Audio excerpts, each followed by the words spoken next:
Bonjour et bienvenue dans la seconde vidéo consacrée aux Smart Dimensions et paramètres avec IronCAD et Oikema. Dans cette vidéo, je vais insérer le panel arrondi créé dans la vidéo précédente à l'intérieur d'un cabinet Oikema. Je vais ensuite lier les différentes Smart Dimensions de l'esquisse du panel arrondi aux paramètres du cabinet afin de le rendre paramétrique. Commençons par créer un cabinet.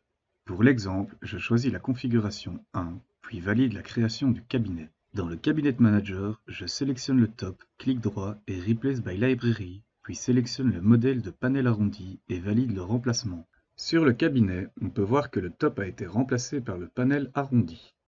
Je fais dérouler l'arborescence et sélectionne l'esquisse du panel remplacé. On peut voir que l'esquisse avec ses Smart Dimensions précédemment créées est bien présente. Pour cette vidéo, je développe un cabinet paramétrique me permettant d'imposer le rayon.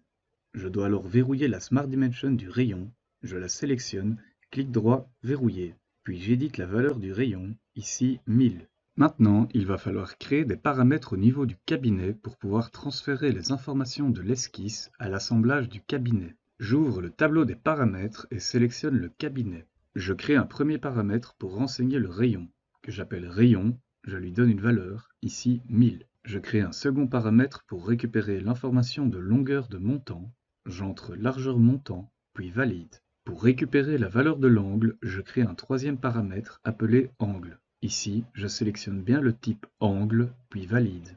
Après avoir créé les trois paramètres au niveau du cabinet, je dois maintenant associer ces paramètres avec ceux de l'esquisse du panel arrondi. Pour afficher tous les paramètres qui composent le cabinet, je coche la case me permettant d'afficher les paramètres sous le niveau sélectionné.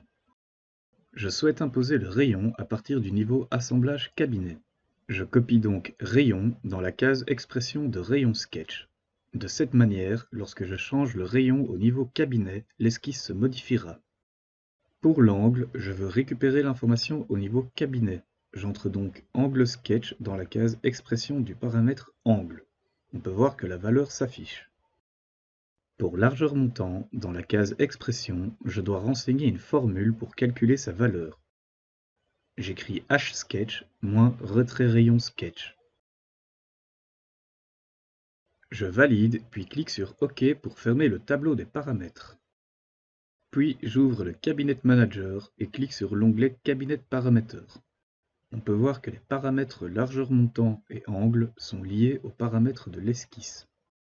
Il me reste alors à renseigner les paramètres de largeur des éléments du cabinet. Je modifie donc le H des éléments latéraux et du bottom. Je remplace la formule existante dans la case H par le paramètre largeur montant.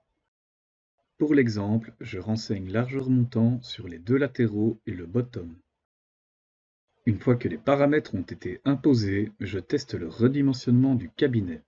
Comme on peut le constater, parfois c'est fonctionnel, parfois pas. On peut voir que parfois, les valeurs des paramètres ne semblent pas être prises en compte. Pourtant, si j'observe l'esquisse du panel arrondi, les valeurs sont correctes. Pas d'inquiétude, le modèle n'est pas cassé ou corrompu, il doit juste être régénéré pour que les informations de modification soient bien transmises. Pour ce faire, allez dans Outils, sélectionnez le cabinet, puis cliquez sur Régénérer.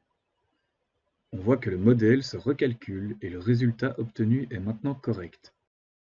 Le cabinet est donc fonctionnel. Si au redimensionnement le cabinet ne réagit pas correctement, utilisez la fonction pour régénérer l'assemblage. Maintenant, je souhaite appliquer l'angle sur les latéraux pour qu'il prolonge parfaitement la courbe du rayon du panel arrondi. Deux méthodes. La première est d'utiliser la fonction chanfrein. Dans Accueil, je clique sur la fonction chanfrein et sélectionne le chanfrein distance et angle. Pour rappel, dans les boîtes d'entrée de valeurs, j'ai la possibilité de créer un paramètre en écrivant le nom de celui-ci, suivi d'un égal, puis de sa valeur. Pour distance, j'écris donc distance chanfrein égale 18 mm. Je n'oublie pas de rajouter les unités. Pour l'angle, j'écris angle chanfrein égale 45 degrés. Je sélectionne ensuite l'arête du latéral, puis valide la fonction. Maintenant, lorsque j'ouvre le tableau des paramètres, on y retrouve les deux paramètres créés. Pour distance chanfrein, je dois lui renseigner l'épaisseur du latéral, ici S1. Pour angle chanfrein, je lui renseigne l'angle, le paramètre du cabinet. Après avoir appliqué et validé les paramètres, si je me place en vue du dessus, on peut voir que l'angle n'est pas correct. Je dois donc modifier la formule de l'angle pour avoir la bonne valeur. Je rouvre le tableau des paramètres et dans la case expression de angle chanfrein, j'entre 90 degrés moins angle. J'applique puis valide. On peut maintenant voir que le chanfrein prolonge bien le rayon de la traverse. La seconde méthode pour appliquer un angle, c'est d'utiliser la fonction dépouiller les faces. Dépouiller est disponible dans l'onglet Fonctions du ruban, puis Dépouiller les faces. Avec Oikema, il y a une astuce pour utiliser la fonction de dépouille. Il faut appuyer sur majuscule ou Shift en sélectionnant les faces. Je laisse le type de dépouille sur plan neutre. Pour le plan neutre, je sélectionne la face interne du latéral en appuyant sur Maj. Puis, je sélectionne la face à dépouiller, toujours en appuyant sur Maj.